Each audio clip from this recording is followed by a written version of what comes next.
definitely a bit of a stretch. She cheated. All right, well, day 1 is in the books, Yay! And we are on day 2. So would you like to share with people how your first day went? It went okay. I'm really hungry. I'm still really hungry. So the shake at the end of the day, I was like, my body was craving it. I think probably because I was so hungry, but it tasted really good at the end of the day. But I was definitely hungry. I ate. She cheated. She I cheated. wouldn't say it was cheating because they even say, listen to your body. She cheated. She cheated. I did eat more broccoli than I should have and more strawberries. Yes, he did very good. Other than he cheated too because he had coffee. So, but I said I was going to do that. That wasn't even negotiable. I'm having my coffee. Yeah. Well, anyways. So, yes, I didn't do perfect, but we did pretty much stick to the ingredients. There was a couple of ingredients that were questionable. Like I did pure maple syrup because I made some strawberry jam. Which is not allowed. I read it. Sugar is not allowed. No, but... Any form of sugar was not allowed. No, honey. Raw honey is allowed. Not maple syrup, but raw honey is allowed. Definitely not maple syrup. So we had all these strawberries that we needed to use up. They're organic, locally grown strawberries. And so I made jam out of strawberries and chia seeds and raw honey. The jam I made previously had a little maple syrup. I did try that. But anyways, the other jam, the only thing were the chia seeds that weren't on the list, but chia seeds are actually in our shake. So it wasn't too crazy. It was definitely a bit of a stretch. She cheated. I didn't cheat. Maybe a little, but... Did. Anyways, other than that, I didn't have the cleansing stuff happen yesterday. So it said take 1 to 2 of the tablets.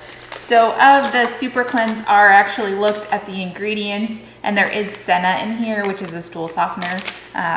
So it didn't seem to affect me yesterday. So today I am taking twice the amount of that. How'd you sleep? Oh, sleep, not good. I'm just being honest. So I think there were a few factors that played into me not sleeping well last night, and I think sugar being one of them, the strawberries and the honey and the tart cherry. I'm not sure how much sugar is in that. It's in the fridge. So we took that at the very end of the day. And then also I drank so many fluids yesterday between the 3 shakes and then the fluids in between. And for me, when I take the super aminos, it's the amino acids here, I need at least 16 ounces, if not more, water to swallow because there's 5 of them. So I've been taking a lot of water that way. And so I was getting up, going to the bathroom and peeing a lot last night. So I think those things played into me not sleeping well. So prayerfully tonight is a better night. Well, my first day was pretty uneventful. I made it through most of the day without feeling hungry at all, really, but I think that's because we're coming off a weekend and I had our weekend meals in me still. I was able to go to the bathroom, but it wasn't like some major event. It was green. And I slept fine. Actually, according to my Fitbit, well, we went to bed early. Like 8:30, yeah. Yeah, we went to bed early because we were like, okay, well, we're not, this is only like 600 calories, I think is what this all adds up to. Per day diet, which is way below. Well, you also did some stuff, like he had an apple and he had one of the flex meals or flex snacks that are allowed. So he had roasted well broccoli, below 1,500 calories. And then you guaranteed. also had a little snack at the end of the day. You had the coconut milk with the strawberry jam on it. Yeah, then I had the broccoli with zucchini, and then I had that. Yeah, so well below 1,500 calories guaranteed, which is below the starvation line, if you didn't know that. Yeah, we just found that out. So in yesterday's video, I was like, we're not starving. Well, technically. Technically you are. No, we're just doing this as a cleanse, not a diet. The people who use this as a diet, you guys are nuts. This is totally not sustainable at all. This is not a healthy diet. And I don't think Purium recommends that for more than 10 days. Yeah, I don't know. They kind of marketed that. I was looking at it today. Like people are using it as a diet. Oh my. That is horrible. Well, there is the diet, because there's the 40-day program, which may have been what you were looking at, but that includes meals. Yeah. So. Either way, and you talk to your doctor. But for me, yeah, I mean, really not eventful. I drank my normal amount of water, maybe a little extra. So going to the bathroom like I was back in Iraq, you know, and that's pretty much it. And oh yeah, the Fitbit, I slept really well. I got a 92, which is an excellent. Normally I'm in the 70s and 80s with respect to my sleep score. So even though we went to bed early, that's probably part of it. But I don't know if the cherry thing tasted horrible at first, but then had like a coffee taste afterwards. So I shot it. I put it in a shot good, glass. like a little shot of port before you go to bed. No, it wasn't. If that was port, it was the worst port I ever had in my entire life. And I swore it tasted like vinegar, and I hate vinegar, but there's no vinegar in it, but it tasted that way at first. And then after it went down your throat, it was like, oh, okay, well, it kind of tastes like coffee. So day 2 is here. I woke up, I did my workout. My weights have gone up a little bit, so it's not making me so tired that I can't lift. I do weight training, and I drank my water, took my pills. My stomach is starting to rumble a little bit, but I haven't been drinking a lot of water because I've been in editing video and stuff, and I tend to slack off on my water drinking. So when I get outside, I'll be drinking water, and I think that'll help quite a bit. But I'm expecting that things are going to start getting harder and harder here on out as we get into day 2 plus. So anything else you want to share with everyone? You lost some weight. Oh yeah, on the scale. So I weighed in on the scale on Monday at 198, and I was down to 194 this morning. I don't think that has anything to do with the diet thing, the cleanse thing. I think it has to do with the fact that I had my weekend food in me and I didn't eat yesterday and it all moved its way on out. So we'll see how that goes. But in one day you can't lose that much actual fat, that's for sure. So we'll see how the rest goes. But I'm happy to get it out. Yeah. I lost less than a pound, so I did lose a little. But it definitely makes you can definitely feel, like I said, the cleanse for me was about stuff that's in here that hasn't moved out. And just after that first day, definitely felt, I mean, you weren't eating anything. I mean, I don't want to give, I'm not going to blow smoke up anyone's ass. I mean, like, in one day, you can't get any scientific data off of one day. But for me, definitely you could feel that stuff is out of here because it was kind of bloated before and now it's not. So in that sense, it's good. And it's headed in the right direction to get some trends on. After the 10 days, hopefully, if it feels, if every day it feels better and better, then that's going to be a good feeling by the end. I just want to say, this morning I spent a little bit of time reading about Purium, and I did post some things to The Real Martian's Instagram stories. It's in pink. Don't worry, guys. It's okay. It's from my Instagram page. It's not Jeff.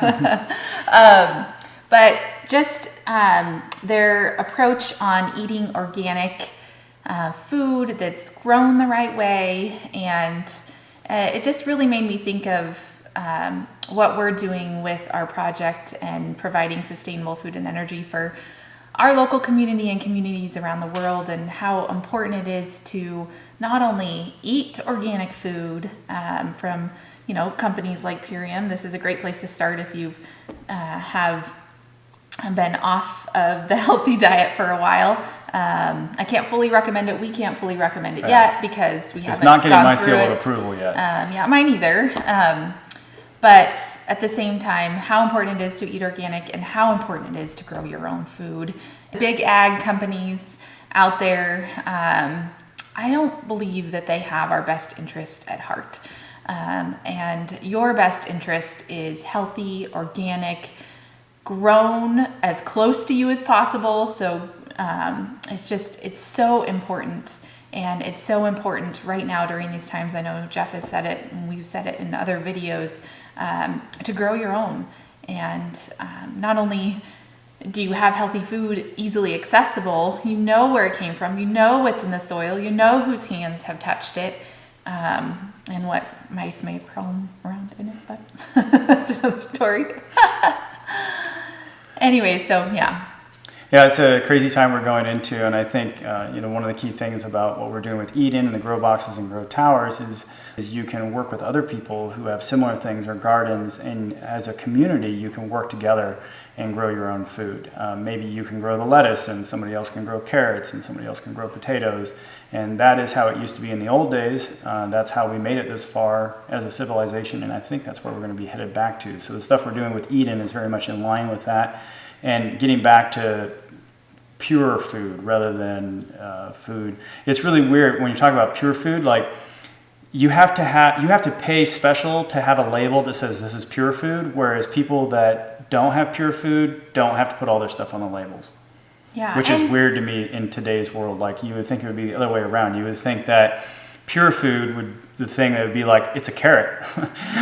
Right. And then the people who do stuff to their carrots would have to put all the stuff that they do to their carrots on it, but it's actually swapped around. It costs a lot of money to prove that this is a pure carrot. And the labeling is higher requirements for that than it is for the stuff that's been modified or grown without pure processes, I guess.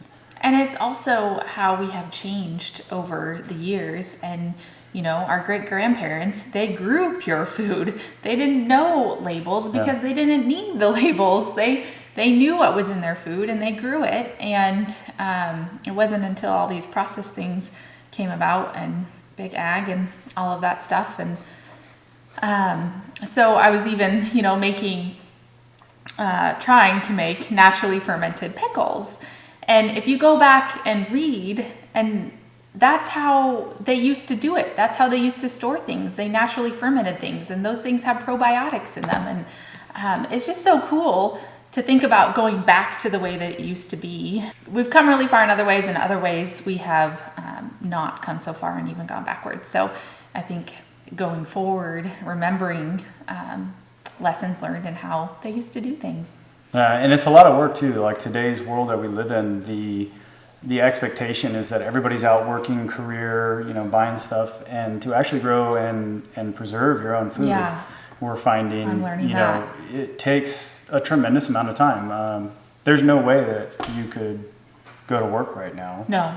And grow our food. She grows the food, right? I build this stuff. She grows it and takes care of it. And we have automated watering, but you still have to go out there and check the garden and look for pests and make sure everything watered correctly, and then pull up weeds from time to time, and then the harvest, which is a big deal, and then you actually that's when real work starts. Even more detailed work, more involved work. You have the cleaning it, the prepping it, cutting it.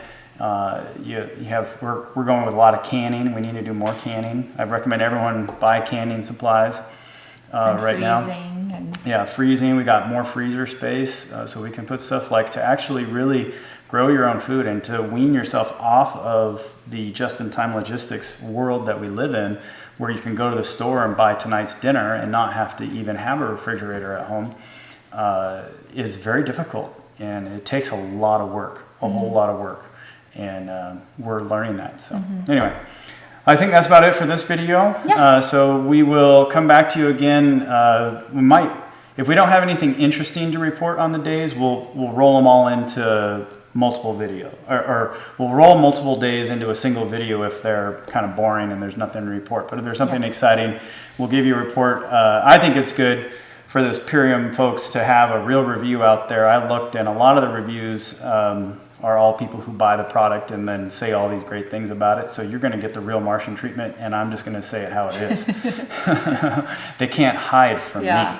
And if they don't like that, you know what that means. So anyway, thanks for following along. Hope you enjoyed this video. Don't forget to follow Mrs. Martian on theblossomingtable.com and then on her Instagram at theblossomingtable.